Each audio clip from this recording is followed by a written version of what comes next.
because that's part of what we as Americans should do. If we want to say we maintain the moral high ground, we should immediately go after this. You know, a component of all this is, of course, to go after these criminals that we know came in with the illegal invasion, the terrorists that we know that came in that are on the books right now of the FBI and the CIA and all these other agencies, and clearly under DHS. These people know this.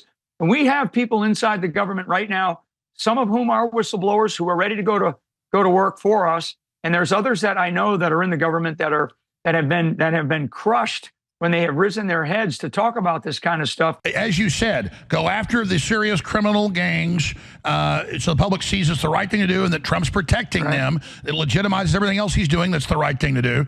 Go after the criminal gangs, go after the terrorists, and that's the war right there that's real and unifying and right.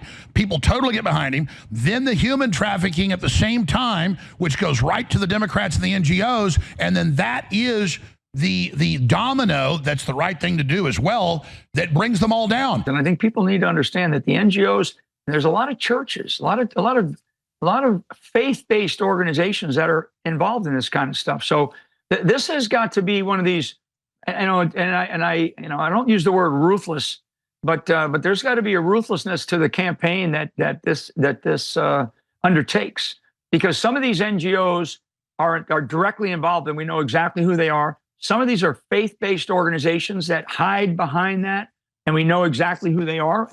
And I will tell you, I keep a list right here. I'll show you this right here. Okay, this is my enemy terrain, and many of them that are part of that. And this is something that I have been focused on for a long time. You know, you have a lot of different NGOs, and you know the Arabella Advisors, right? Arabella Advisors. I'm showing this on your show here because there is a scheme to the enemy terrain and to the enemy disposition on a battlefield. This is the disposition of our foes, right? And a lot of these, their ultimate goal is what I describe as global power and a weak America. Well, we just won a major victory last night, and that victory has to be sealed by us continuing to fight, like I say, through this objective.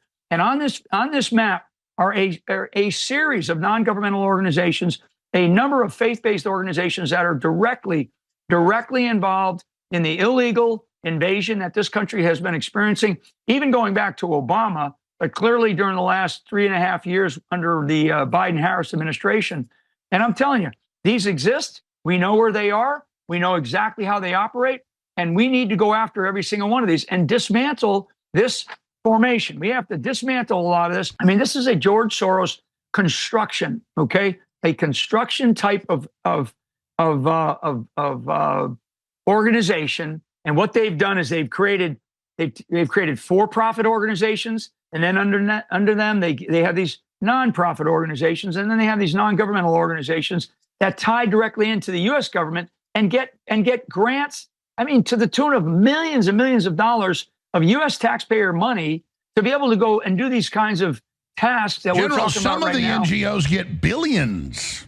Yeah, they do, and some of them work directly for elements of the U.S. government, namely the Department of Homeland Security. Some of them work for or underneath USAID. So these are things that I know. These are things that there are others like me that I know we can depend on. That we can go in there and systematically and structurally, because this is not just about building a wall and closing the border. We have this all over the country right now, and a lot of these NGOs, they not only operate like at Eagles Pass, Texas, but they also operate in St. Louis, Missouri, or they operate in Chicago, Illinois, or they operate in Boston, Massachusetts. These NGOs are spread and sprinkled all over the map to be able to function as like sort of enemy forces, if you will, on the battlefield of America.